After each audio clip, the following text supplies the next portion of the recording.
নিজেদের মধ্যে দলাদলি আর ক্ষমতার অপব্যবহারে অন্ধকারের পথে সাইক্লিং ফেডারেশন। সম্ভাবনাময় এই খেলাটিকে বাঁচাতে যোগ্য নেতৃত্ব এখন সময়ের দাবি। দেশের অপ্রচলিত খেলাগুলোর একটি সাইক্লিং। অবকাঠামোগত কোনো সুযোগ সুবিধা নেই সাইক্লিস্টদের। তারপরও এসএ গেমস বা ট্র্যাক এশিয়া কাপের মতো বড় আসরে আছে পদক অর্জনের সাফল্য। কিন্তু গেল কয়েক বছরের সেই সাইক্লিং ফেডারেশন পড়েছে ঝিমিয়ে। নেই প্রশিক্ষণ, নেই প্রতিযোগিতা। সংশ্লিষ্টদের মতে কার্যত স্থবির হয়ে পড়েছে ফেডারেশন। দেখা গেছে এই টাকা পয়সার ছোটোখাটো ভাগবাটোরা নিয়ে কিন্তু এরা অধিকাংশ সময় ব্যস্ত থাকে। আপনি যদি কাজই না করেন ওই চেয়ারের ক্ষমতাটা থাকবে কি? 25 বছরের ওয়ারেন্টিযুক্ত দীর্ঘস্থায়ী দরজা প্রোটেক্টর, আধুনিক ও মজবুত দরজা।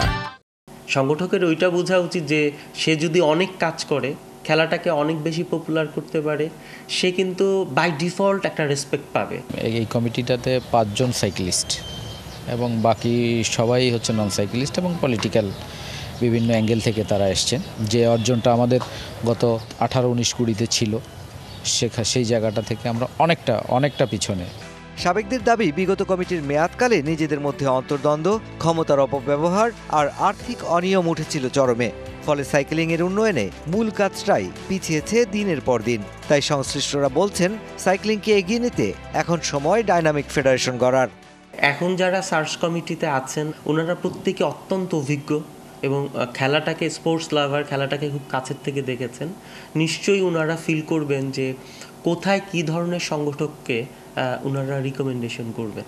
5 আগস্ট ছাত্র জনতার বিপ্লবের মধ্য দিয়ে নতুন করে সাজতে শুরু করেছে দেশ। ক্রীড়াঙ্গনেও চলছে সংস্কার। তাই সাইক্লিং ফেডারেশন পরিচালনায় যোগ্য নেতৃত্ব আনার এখনই সময়।